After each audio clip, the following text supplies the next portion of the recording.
Hello everyone, so yesterday I went down to London to go to Brewcon. Had a great day out down there and it was really good fun, so I thought I'd just use this video to tell you a little bit about it and how it all went and the sort of stuff that was going on there. And to show you all the loot that I came back with.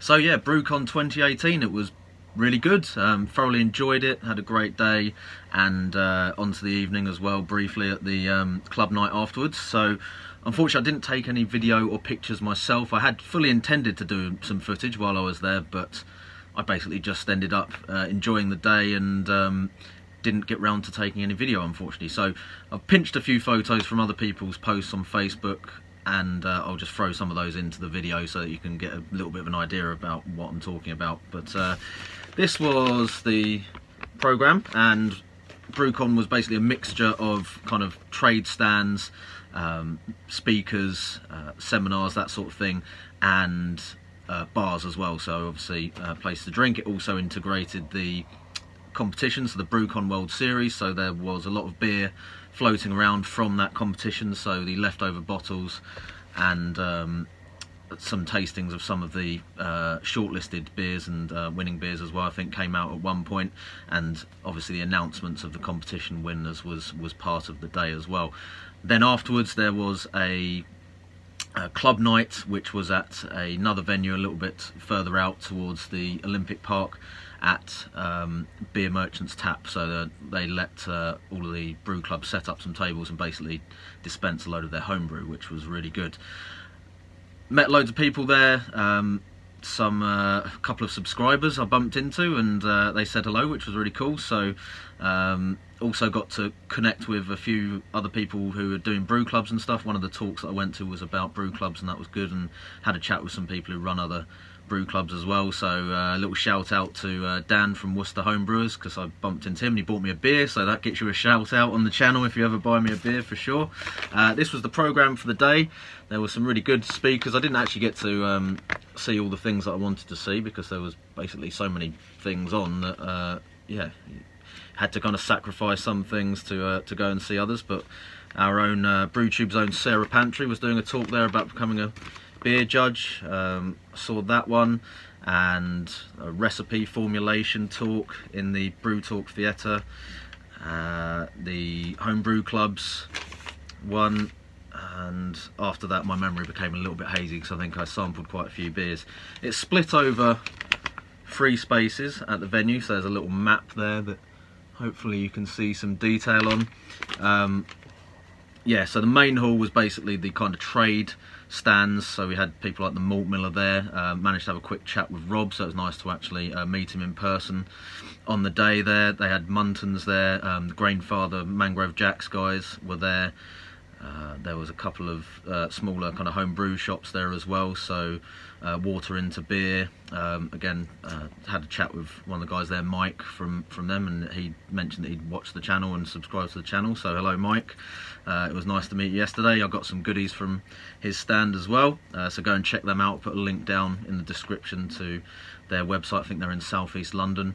There was a Cambridge homebrew shop that I wasn't aware of, which are actually not too far away from Bedford, so may pop over there at some point as well. Toast Ale, Brew Lab, U-Brew, Laumond Yeast, Hawk Cider, Hopcat, Browland, and then there was a big bar in the hall as well. And then the talks were taking place in the little outside terrace bar, so there was a little terrace bar. It was a little bit chilly out there, but there was some heating, but homebrewers are pretty hardy lot, so I don't think anyone was too worried about that, especially once you had the beer jackets on. We had the main Brew Talk Theatre, which was across the road in the pickle factory, which was a little bit bigger. So apparently at last year's event the speakers were in the main hall as well, and it didn't necessarily work that well with the sound. Didn't seem to have any problems with that this year, so that was really good.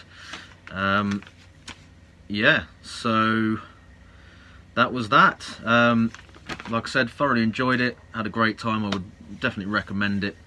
I did intend to enter some beers into the competition, but I just didn't get around to sending them off in the end. I'm a bit disappointed that I didn't, because that looked like a really good competition as well. And it's always good to get a bit of feedback and proper ratings on your beers. But next year, and definitely next year, I'll try and get Bedford homebrewers to be up there and have a table at the brew night as well, or the club night afterwards. So let's get to the bit that you all really want to see, which is the loot. So I'm not going to say, well, yeah, I wouldn't say that I totally took the piss, but I did basically take the piss with the freebies. This was all the stuff I got. So to start with, a nice cloth bag from the Malt Miller. Thanks, Rob. And yeah, let's just go through some of the stuff that I got. Now, there was lots of freebies going around anyway, but myself and the guys that I went up there with, we kind of hung around at the end when everyone was starting to pack up, and that tactic paid off pretty well for us, because a lot of the people just started basically trying to clear all of the giveaway stuff that they had. So for example, the Mangrove Jack people, they were really cool, by the way, really helpful, and had a nice chat with them about all their yeast and stuff. They were giving out 1 yeast per person at the start of the day, but then by the end it was basically have whatever you want because we're going. So I did. Munton's malt, so I got a bag of base malt from them. This is Planet Malt, which is apparently the replacement for Propino, so apparently they're phasing out Propino and using this. So I might do a little smash beer or something with that, just to trial that out and do a review on it. I also got a bag of spray malt of them. They weren't actually giving any of this out originally, but again, just kind of talked them into giving us some spray malt towards the end.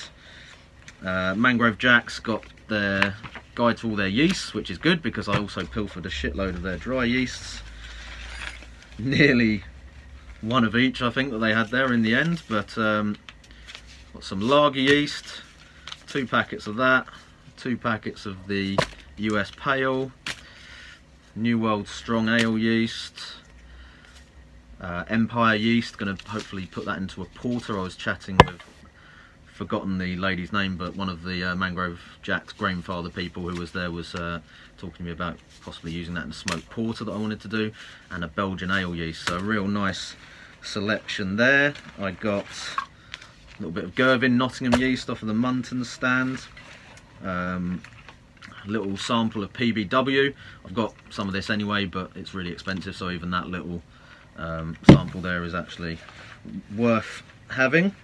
Brew Lab were there, who do a lot of yeasts on slopes or slants that I did a video on a while back that you might want to go and check out. But 3 of their yeast, so I got their Yorkshire yeast, Thames Valley 2 and Sussex yeast, and their yeast also came with some nice spec sheets for them, so really detailed spec sheet on the yeasts and how you can use them.